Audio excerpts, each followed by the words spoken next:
my notes the last time that the parties were here and the witnesses were called by the people, as well as the testimony that I've listened to on today. And you're right, Mr. Weitzman. The first thing that I must show, or that the people must show by a probable cause standard, is that there was a homicide. Unrefuted testimony from Dr. Sung was that he classified this particular case as a homicide.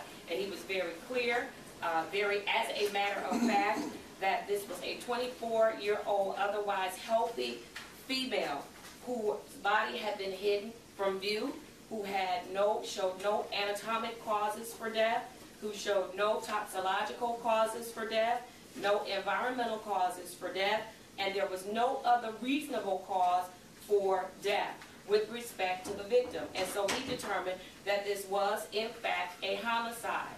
It was also clarified for the record that asphyxiation or asphyxia may have been the possibility of death, and that it is possible that a person can be asphyxiated and there be no visible signs. And the doctor was very clear that he used this 5-prong test as an expert, as an assistant medical examiner, to determine that it was a homicide. And so because the victim failed within satisfied all 5 prongs of the test, clearly it is a homicide. The second thing that the people must show is that Mr. Brack is the person that caused the death of the victim.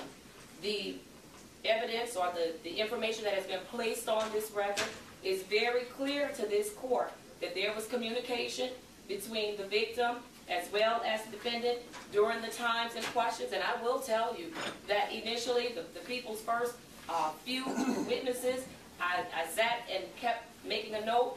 They haven't made the connection. They haven't made the connection.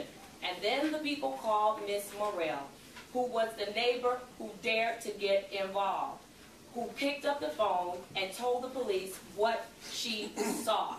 And she is the person that put this case together. She did not know the defendant.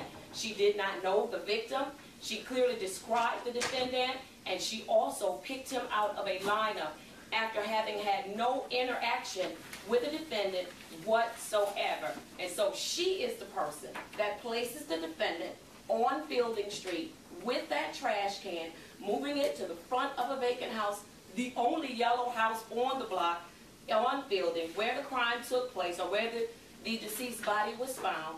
Miss Morrell places the defendant there, moving that trash can to the front of the property, to the back of the property, to the front of the property, and back to the back of the property again.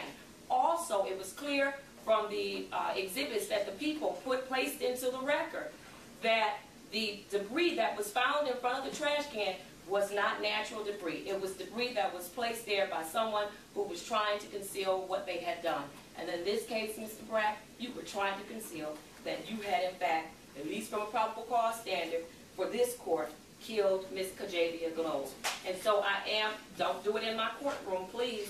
If you can't contain your emotions, step out if you want to leave a free person today.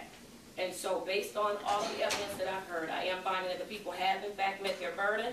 I'm binding the defendant over as charged. The arraignment on the information will be March 3rd, 2016 at 9 o'clock a.m. And of course, the defendant is remanded. Anything else on behalf of the people? No, Your Honor. Anything else on behalf of the defendant, Mr. Weitzman? No, Your Honor. Thank you. You're excused.